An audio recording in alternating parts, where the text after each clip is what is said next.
I am currently recording. This is April 28th. This is our last class together, guys, our last official class. It's been a crazy semester. I hope that you are all doing well, staying healthy, and I'm sure that, like me, you're all relieved to be just about done. A couple of things I want to let you know about. First of all, and I did post a message about this, but I did go through everybody's final Unit 3 exams, and any problems that you missed, I took a look at, and if I could adjust points based on rounding issues and stuff like that, I did that. Most everybody had some minor adjustments upward. There were a couple people whose scores did not change because your errors were not rounding related or whatever. But in general, I would probably say there were probably only about 3 people who had no change to their score. Everybody else went up a little bit. And so your current grades are accurate. I do want to remind you about the student evaluations. According to my report that I get, which doesn't tell me who filled out evaluations, it just tells me how many people have filled out evaluations. According to the report I got, 14 of you have filled out the evaluations, but I've only gotten notification from 10 of you. So if you did the student evaluation and you want the 10 extra credit points, you need to send me a screenshot indicating that you completed those student evaluations. Those 10 extra credit points will be added on to your attendance score. So please do, if you did the evaluation and you have not notified me, there are about 4 people who haven't. And if you haven't done the evaluation at all, you need to get on that, because I think it goes away. I don't know if it's tomorrow or if it's Monday, but there is a deadline for filling out the student evaluation. So you need to get on that if you haven't done so, if you want the extra credit. I mean, you know, I'm sure that there are some people out there who are like, well, I've already got an A, I don't need the extra credit. But keep in mind, you haven't taken the final yet. So anyway, a couple of comments. Jill says she thinks it's the second. Will there be a change if you had a 100% on attendance, Eliza? Yes, there will. I will raise your attendance to 110. So that means you did even better than perfect. Yep, I will give you those 10 extra credit points. They will go right on top of there. So great question. Great question. Any other questions before we get started? Okay, I am going to go through the midterm review document. I'm going to pull it up on my iPad here. So bear with me, got to turn on my iPad and get it together. Okay, so let's share this and hopefully it will come up. Why is sharing paused? Oh, there we go.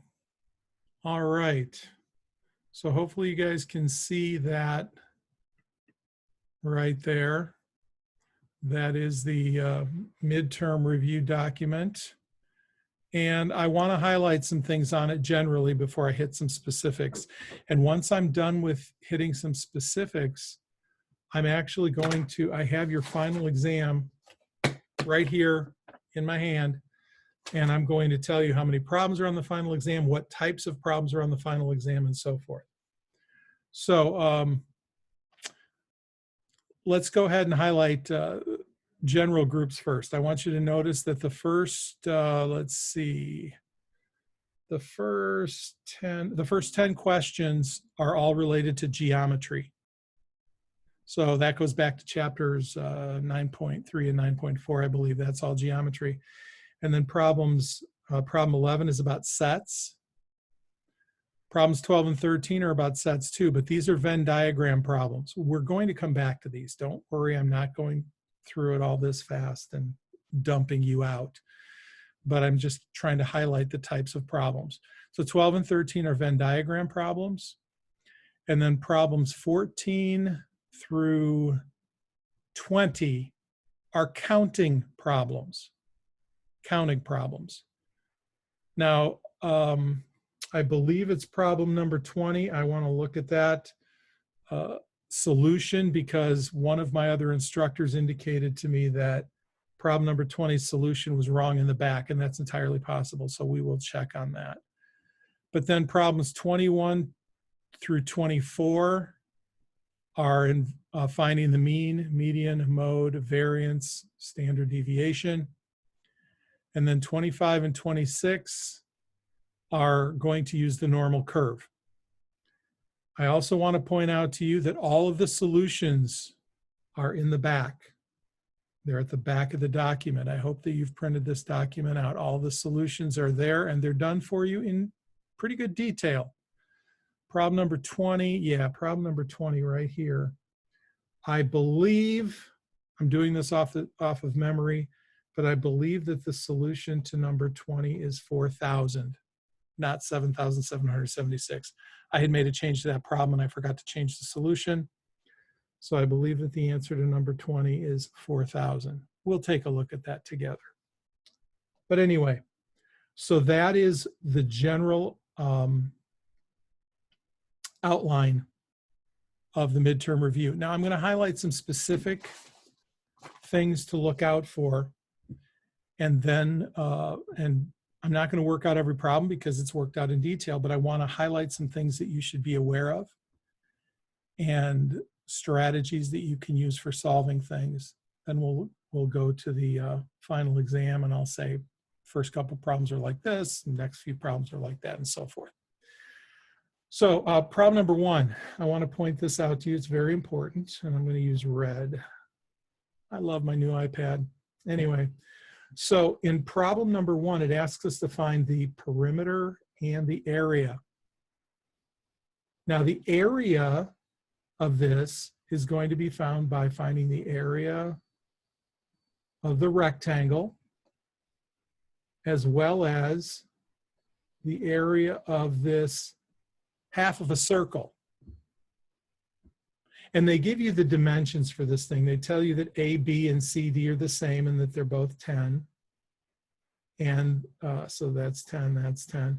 They tell you that BC is 8. So if BC is 8, that would be the diameter of the circle over here. So the radius would be half of that diameter. So the radius would be 4, and that's something that you're going to need to find that area of that half circle. Now remember that the area of a circle is pi times the radius squared, and that's for a whole circle. So to find that area right in there, you're going to need to take half of that. And then the area of the rectangle is pretty simple. We know the area of a rectangle is length times width. Now, something very important that I want you to notice.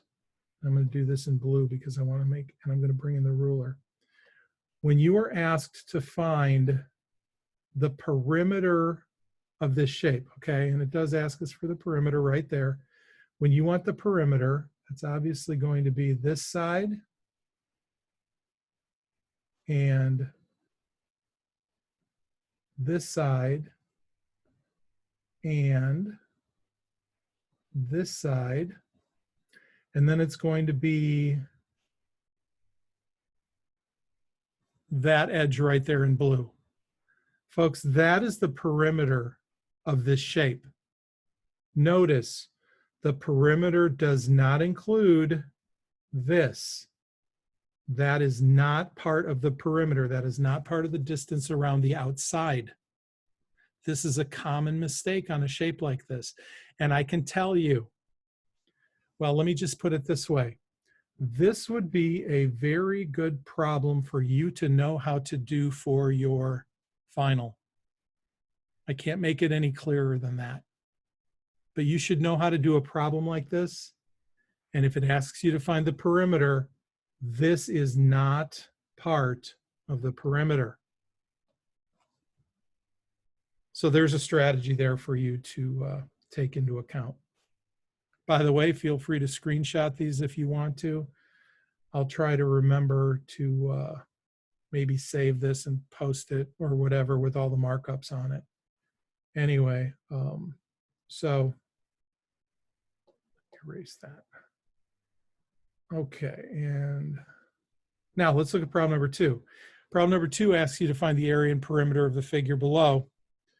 And in a problem like this, when you've got to find the perimeter, first of all, they give you all the measures of all the sides, so the perimeter is a piece of cake.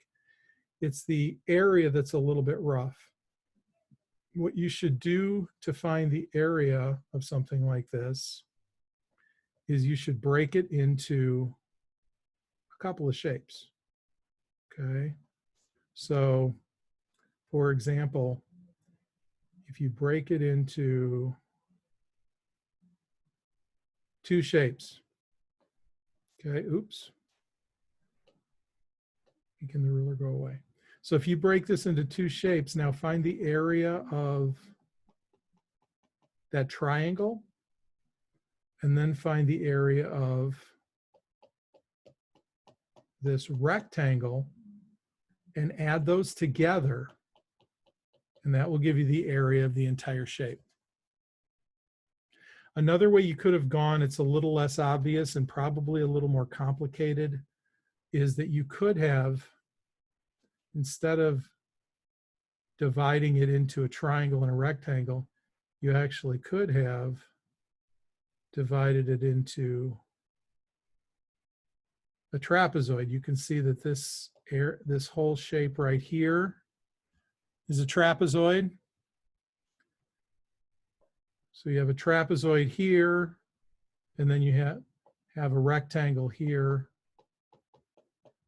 and then you could have found the area of those 2 shapes. But that's a little more complicated.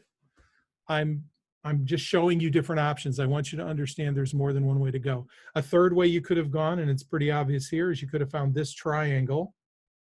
Then you could have found a smaller rectangle here and another rectangle there. But now you're just breaking it into too many parts. I don't recommend that. Your cleanest, easiest way is going to be to do the triangle up here and then this big rectangle. I just want you to understand there's more than one way to go.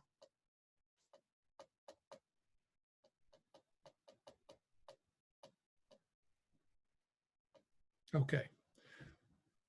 Got a question popping up here in the chat. Let's see here. Say, hang on. You're getting real good with your iPad compared to day 1. Yeah, I actually have been practicing, Christine. I appreciate you noticing that. I must confess I've been playing a lot of games on my iPad because my iPhone is too small. But I have been doing a lot of practicing with, oops, as I make a mistake there. I've been doing a lot of practicing to try and make sure that I know what I'm doing here.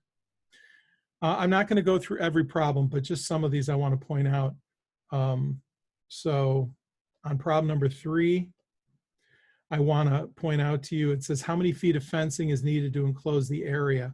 So if you're going to enclose this area, obviously you're going to need fencing along this side, and then you're going to need fencing along this side to enclose the area.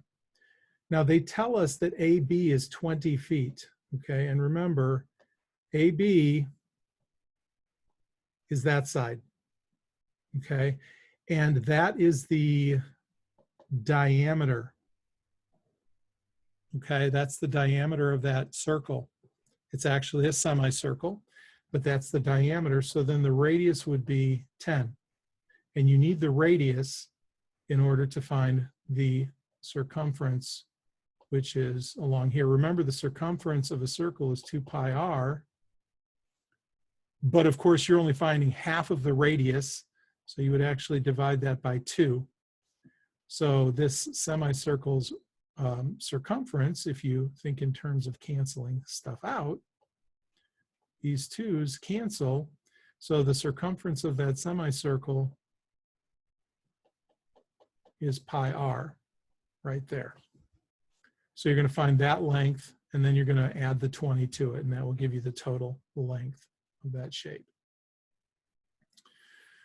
I encourage you to look at problems 4, 5, 6, 7, and 8 on your own. I want to remind you that the answers are worked out for you, so I shouldn't need to do that.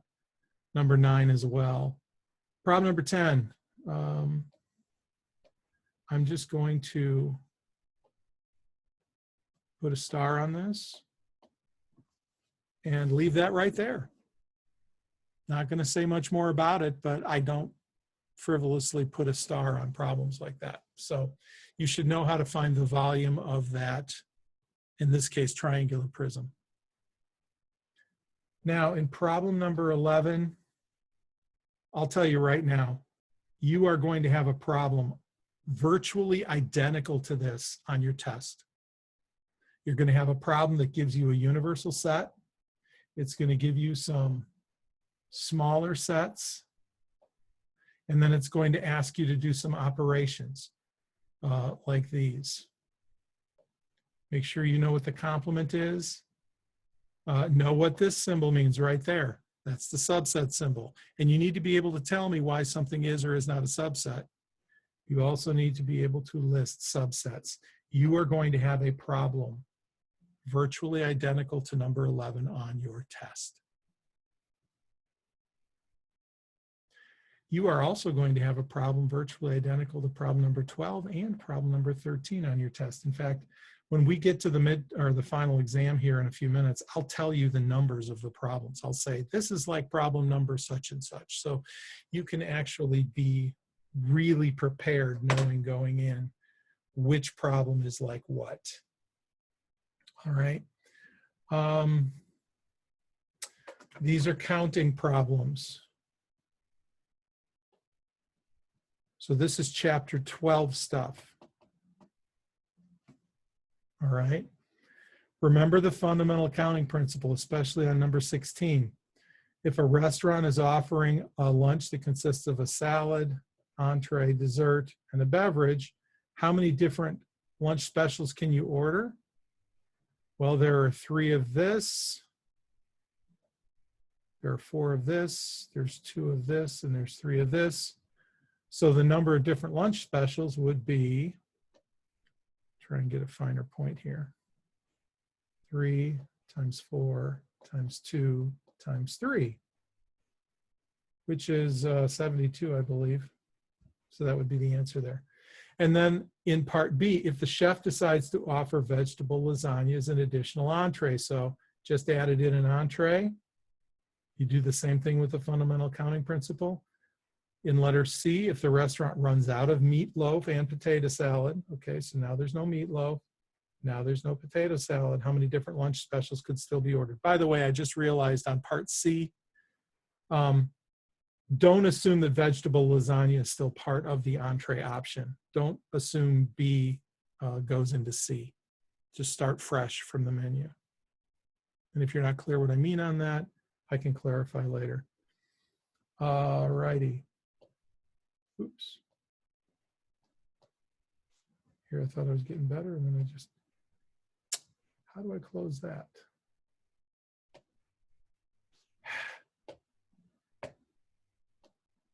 Oops. Let me open that back up. Get back to where we were. Okay. Problems 17 and 18 are all about permutations and combinations. Again, you know the formula for that. And by the way, there will be a formula sheet attached to your final exam. Problems 19 and, go ahead, Chris. For that part, I know on the online tests, a lot of people were just putting it in the calculator and generating an answer. For the written final, you want them to show filling out the formula and working the formula through? Yes, thank you very much for bringing that up, Chris. Folks, you are going to have to show your work now more than you would even in a classroom setting because of exactly what Chris just said. I have to be able to see that you are doing, that you know how the computations work without just grinding it into your calculator. If you send your test back to me and all you show me are answers, let me be really clear about this. In fact, I'm going to stop the share for a minute because I can't see anybody's face. Now I can. Okay. If you send me back your test and all you have are the answers and you've shown me no work, you are going to fail the exam. Let me be clear in no uncertain terms. You have got to show me your work. I don't know how badly you would fail. Is that a 50% or a 30% or what? But if you turn back in your final exam, this is it right here. If I turn it around, oh, there you go. Oh no, final exam. Now some of you are going to go back and stop the tape and go, what was that first problem? I didn't think about that, but that's okay. If you turn in your final exam and all you show me are answers, you will fail. I'm not messing around. I'm doing everything I can to help you guys, but you have got to show me your work. And I was going to hit that as a point, but I'm glad Chris reminded me that I need to reiterate that. You must, in fact, at the top of the test, it says, show all work. So I've got a disclaimer right there, show all work. If you turn back a test and it doesn't have any work on it, I'm not obligated to give you any credit for it. So please understand that. Great question. All right, so let's go ahead and go back to this. Here we go. All right, and then, there we go. Problems 21, 22. Okay, so problems 21 and 22 are similar. Okay, hang on a second here. Let me get a, these are similar problems right here in that you're given some data and you have to find the mean, median, mode, samples, variance, and sample standard deviation. And then 23 and 24 are also similar, a little bit wider. These are also similar, okay, because these are frequency distributions. You are going to have a problem on your test, just one of each, but you're going to have a problem that requires you to find that information for a frequency distribution as well as just a standard set of data. You're going to have one of each of those. Okay, so very important that you know how to do that. And then problems 25 and 26 involve the normal curve. We'll take a look at one of these and we'll pull it over into the, what do you call it? I'll pull up the normal curve and we'll look at one of these together. So, all right. Now that I've just walked through that a little bit, what I want you to do is I want you to take a piece of paper and I want you to number from 1 to 13. And I'm going to tell you exactly what each problem is like. So, whoops. I'm going to go back here and reference the midterm review document. Hopefully you're ready. So, problems 1 through 4 are geometry problems.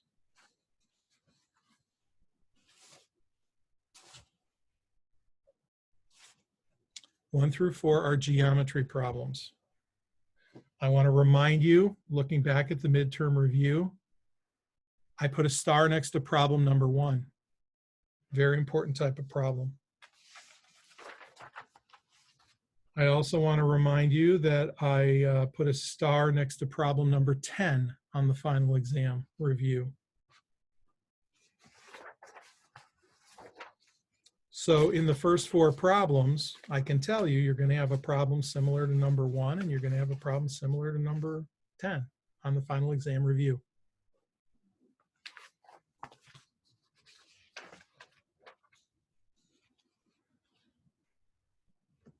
All right. I'm going to go back now and I'm going to share the screen on here again because I want to be able to reference exactly what I'm talking about. So let me go back over here for a minute. Take a minute to pull up. Okay, here we go. Problem number 11 on your final exam review. That's like problem number 6 on your final. It's very similar, very similar. It has multiple parts as well. Actually, it has 5 multiple parts. On this exam, it's got 1, 2, 3, 4, 5, 6. It's got 7 parts. On your final, it's going to have 5 parts. So it's going to be a little shorter, but it's virtually identical. There's a universal set. There's sets A, B, and C. And you're going to have to do some of these kinds of operations that we see here. You're also going to have to be able to identify whether something is a subset, and you're going to have to list subsets.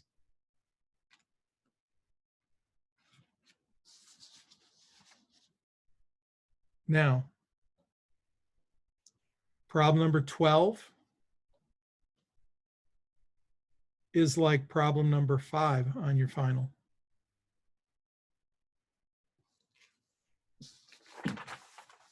And problem number 13 is like problem number 7 on your final.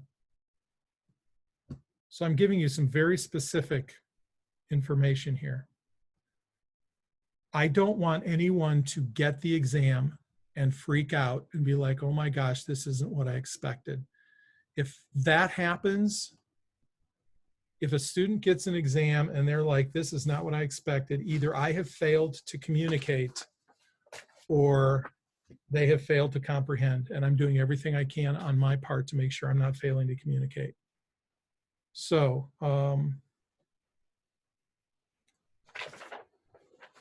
I do want to tell you that on this problem number 7, this has like 5 problems, 5 questions that it asks.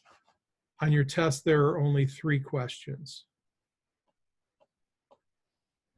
Okay, so if you can do this, you should be in good shape for the test because there are fewer questions on your final.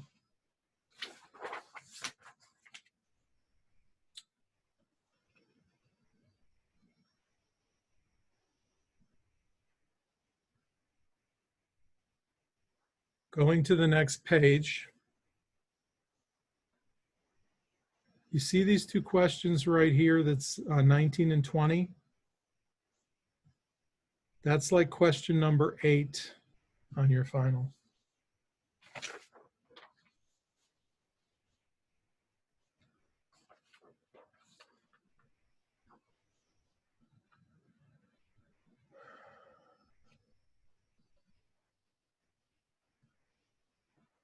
Question number 9 on your final.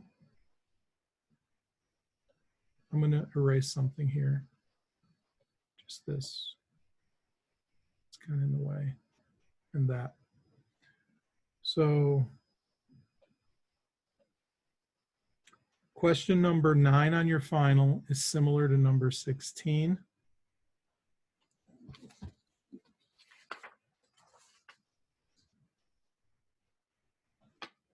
And question number 10 on your final is not exactly like either of these, but similar.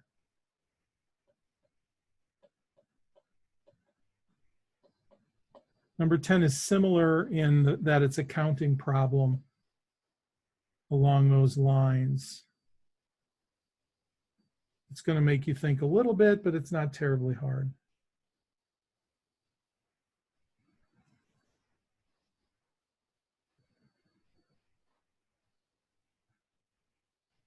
Problem number 11 on your final. I'm going to erase again just in the interest of making things a little bit less messy. Question number 11 on your final is like 21 and 22.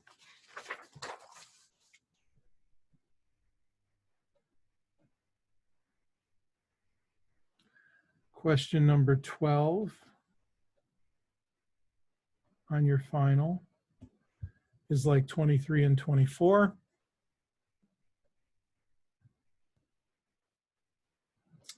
And question number 13 on your final is like 25 or 26. And there are multiple parts. I want you to notice that I'm going to erase this for a second. You'll notice that there are like 7 sub-questions here and here. Your final has 5 questions.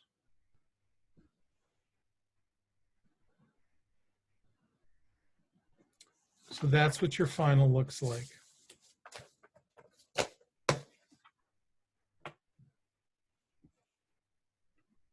Any questions so far?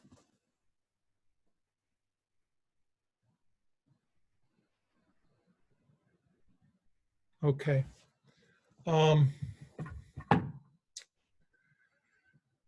I need to pull up a document here. I should have had it already pulled up, so I'm sorry that I don't, but give me a minute here. Oh, okay. That's interesting. I did not know that I cannot minimize Zoom when I'm recording. It makes sense. All right, so I'm going to go over here and open up a document. And where is it? Bear with me momentarily.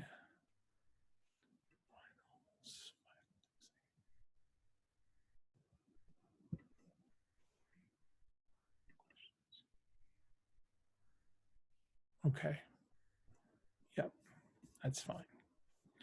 Okay, so I want to be able to reference question number 25. I want to take a look at number 25 and give you some idea of how to get started on a problem like number 25. So on your final exam review, question number 25 says, assume that the gestation period for the East African elephant is normally distributed. I want us to take a look at that problem together. I'm going to actually open up a normal curve, a clean normal curve for us to look at and help you understand how to start that. So I'm going to share this on my iPad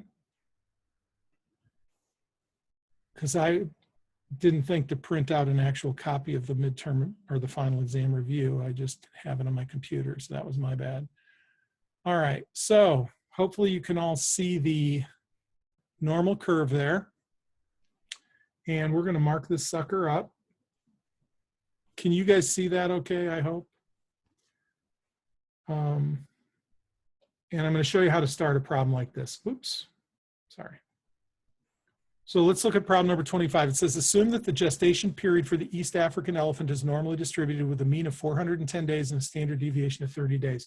So the first thing that you want to do is you want to go in here, and I'm going to decrease my font size a little bit so that I can. I'm going to write in the mean.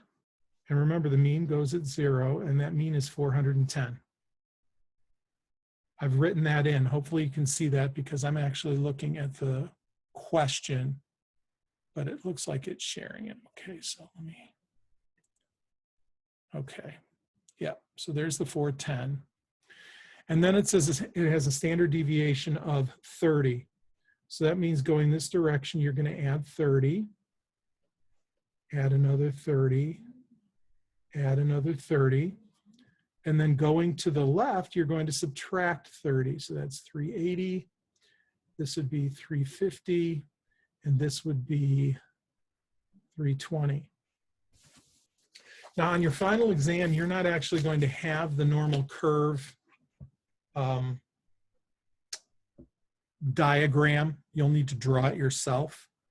So, you know, don't worry about how clean it looks. In fact, I'll try and remember to post this image for you to download so that if you want to print it out, you can. I'll try and remember to include a normal curve for you. Now, let's just look at the first question. The first question says, what % of East African elephants will have a gestation period of more than 425 days? Okay, folks, so 425 days is going to be right in here. It's going to be between 410 and 440. Now, there are 30 different, so 15 more than that would be right there in the middle. So 425 days is right there. And they want to know the percent of elephants that are going to have a gestation period of more than that 425 days, okay? So that means the percent of elephants in this region. I sincerely hope that that makes sense to you. Now, the way that we find that answer is we have to find the z-score for 425. Remember, the formula for the z-score is you're going to take the z-score is going to be the value 425 minus the mean of 410 divided by the standard deviation of 30, which is 15 over 30, which is 0.5. And some of you probably knew it was 0.5 anyway, because when you look down here, between 0 and 1, it's halfway. So the z-score is obviously 0.5. And once you recall the z-score is 0.5, you're going to have to go to the table and look up that 0.5. Let me minimize that. And does anybody have the table by any chance opened? I can certainly find it. Here, I thought I was all prepared for class today. I spent all this time getting ready and I forgot a couple of key documents. By the way, the z-score is in your book. It will also be provided for you as part of your exam. Just looking around to see where my textbook is, and somebody moved it. Somebody probably being me. Okay, so let's see here. Final exam, z-score table. Okay, so I'm going to share this z-score table with you guys, just so that we can look at it together. Oh, somebody's telling me 0.1915. Thank you, Chris. I want to make sure everybody can see how we do that. So I am going to pull up the z-score table. So when we look at the z-score table, this is 0.5 right here. Okay, that's 0.5. And that's 0.50, which is 0.1915, as Chris is telling us. Boy, that's not helping at all. Right there, 0.1915.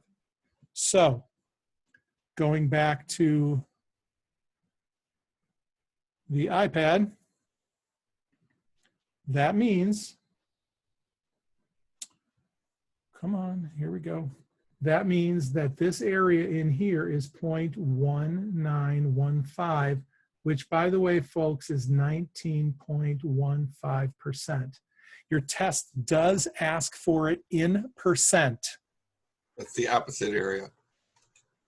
So Oh, that's, oh, yep. You are right, Chris. Thank you very much. My fault. Chris is absolutely right. I had a brain cramp. Let's go back and undo that. I apologize.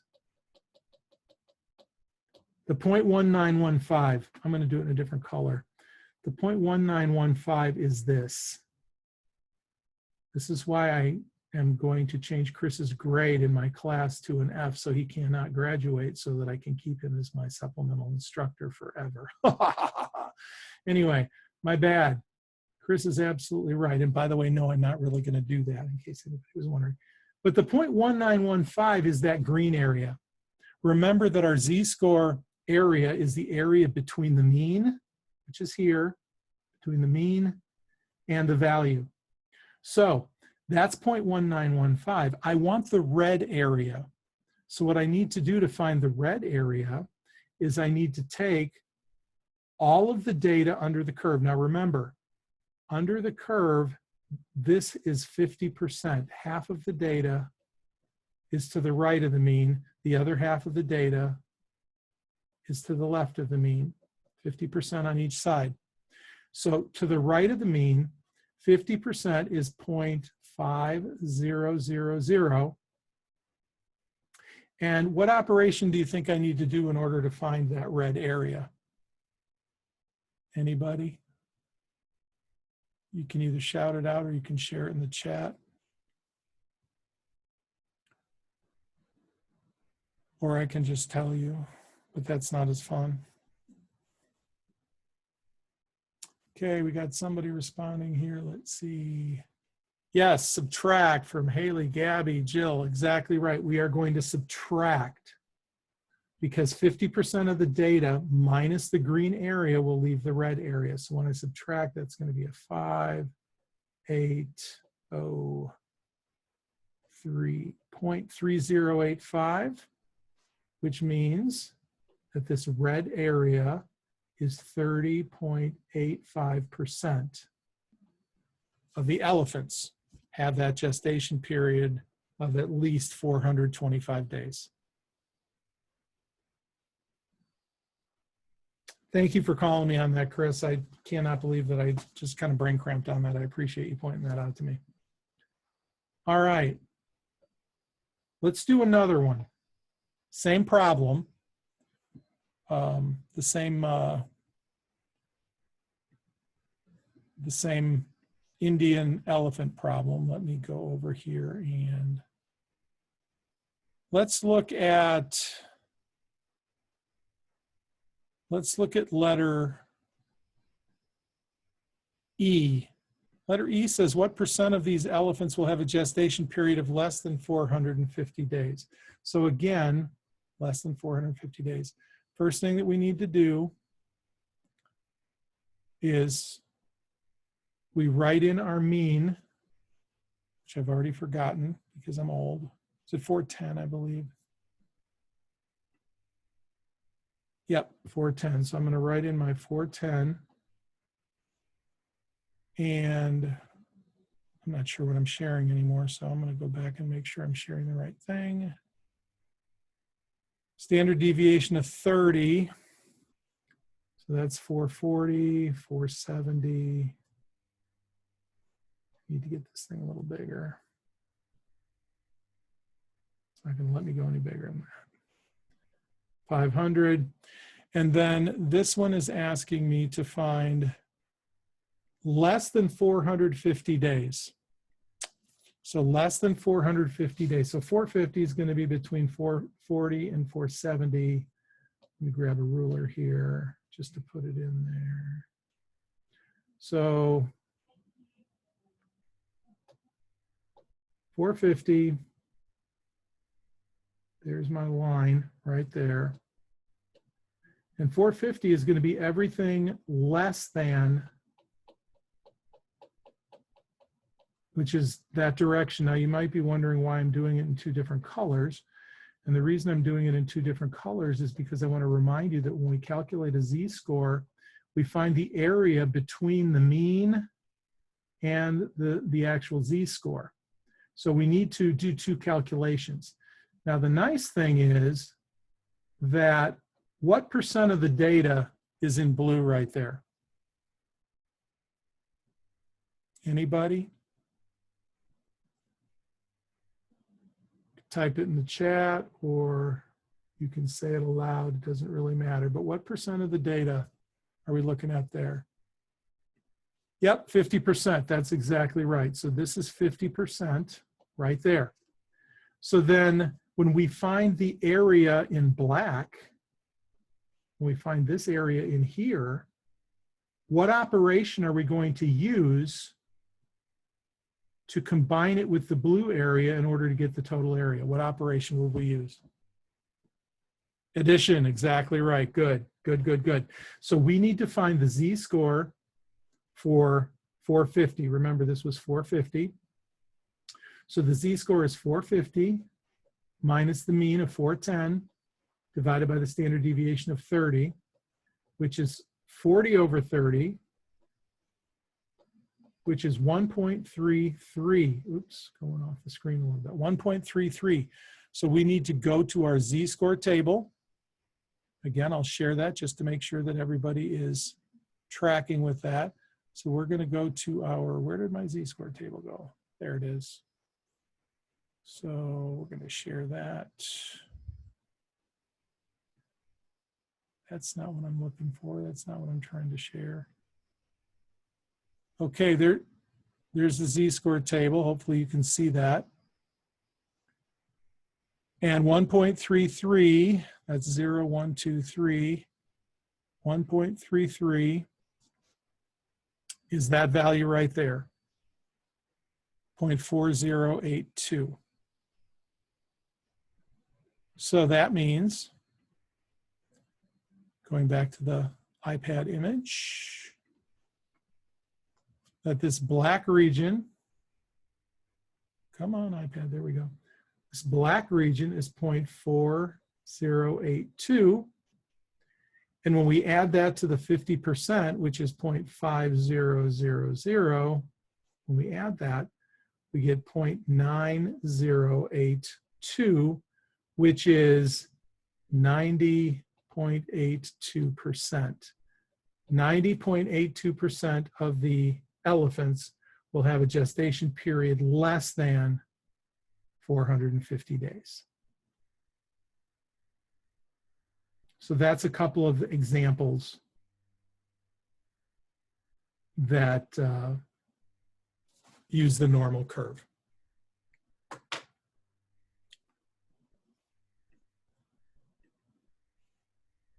So I want to pause right now, and I want to ask if anybody needs any clarification over any of the information that I gave you regarding what's going to be on your final or anything on the final exam review. You can either unmute yourself or you can chat. Either one is fine.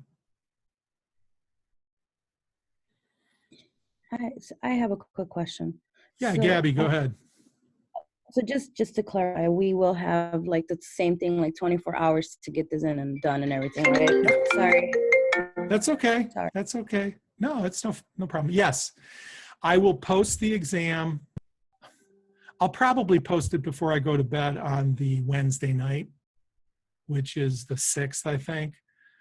I probably go to bed around 10 or 11, so I'll probably post it then, and you'll have until midnight the next night, so you'll probably have 25 or 26 hours.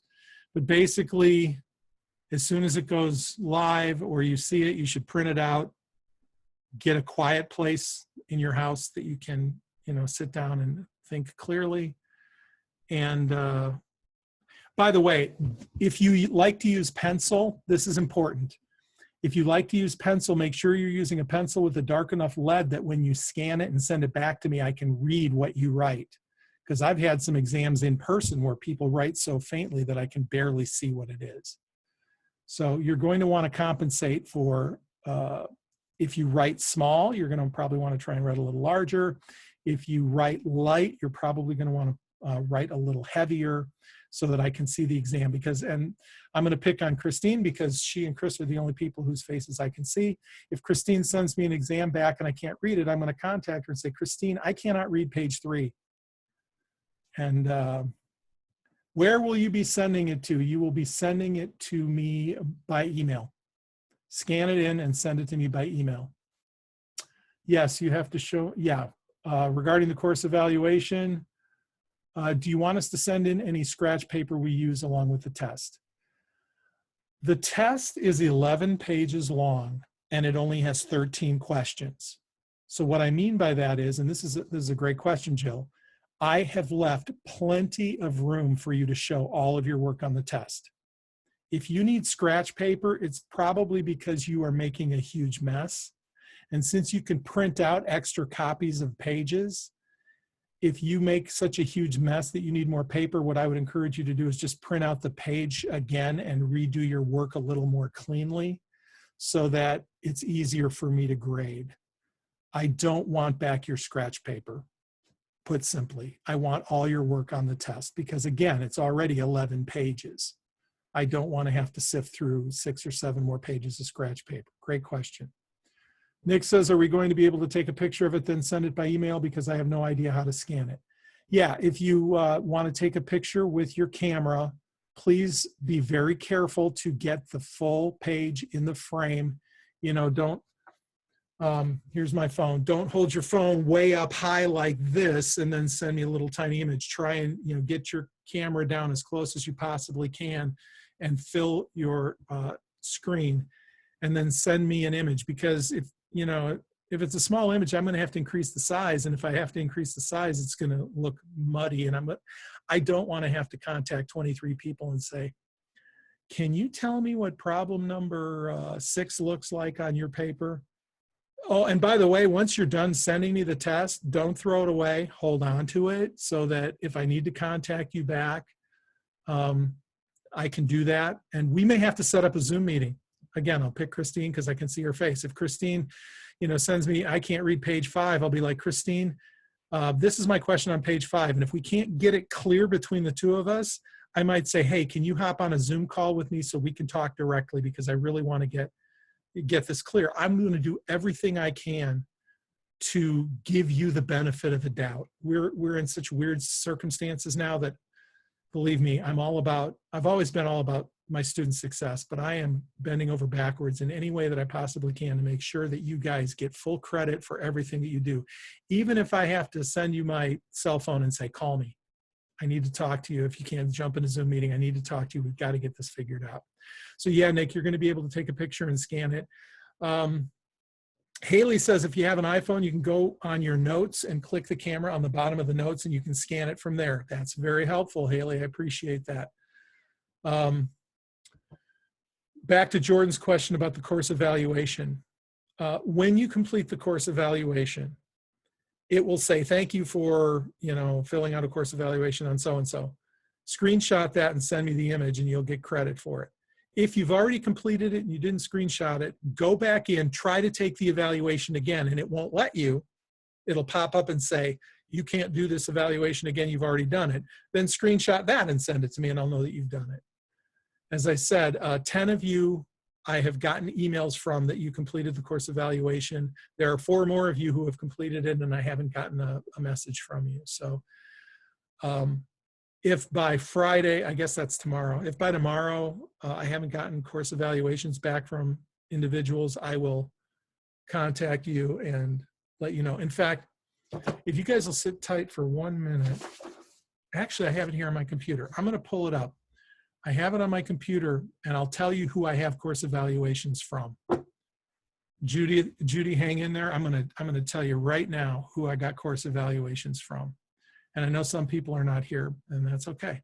So I got course evaluations from the following people: Jill, Nick, Braden, Judy, Haley, Ryan, Jenna, Gabby, Michaela, and Ty. If you heard your name, I have gotten your course evaluation. You are good to go. You will get your 10 points. If you did not, and you know what, Christine, I think you sent me one too, didn't you? If you can confirm that, because I'm remembering an email conversation you and I had. Was the evaluation attached to that? Do you remember? Yes, it was. Okay, Christine, then you've got credit for it, because I just remembered an email exchange you and I had, and I forgot to record that. So Christine, so that's 11.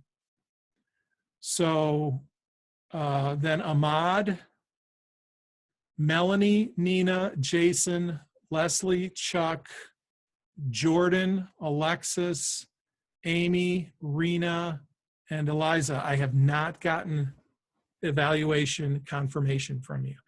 And again, that's not telling me what you said. That's just telling me you filled out the evaluation. You could say I'm the lousiest teacher in the world, and that's okay. But you can still get your 10 extra credit points. So, all right. Are there any other questions? Chris, talk to us a little bit about SI and what's going on there. I'm pretty open for anything. I'm going to send out actually a link for an SI evaluation survey type thing too to do. I can't give any extra credit, otherwise I would. But and I also put in there 2 separate times and kind of like a survey response on what time we would like to get together early next week to go through the review questions and everything. So, and if I have to, I can split it up into like 2 separate sessions for like an hour or so. But just, I'm going to be based on feedback from everybody. So just be looking for that email tonight. It'll have a link for a little quick survey about the SI program. Even if you never came or anything, just, why you didn't, you don't need it, you don't like me, whatever it is, and we'll just go from there. And I'll send out probably by Sunday night, like the time or times we're going to review. I would like to piggyback on what Chris said. If you did not use SI, please still fill out the evaluation and just say I didn't use it, because they keep information on that so that they can determine what % of students are being helped. And it'd be very useful. Chris is graduating and he's not going to be my SI anymore unless I can get him for my summer 2 M100 class. I don't know if he'd be allowed to do that or not, but he's been the best SI I've ever had, and I'm really sorry I'm going to be losing him. But if you did not use SI, let him know, because the SI program needs to know what's working, what's not working, and stuff like that. So anyway, if there are no further questions, I am going to end the recording.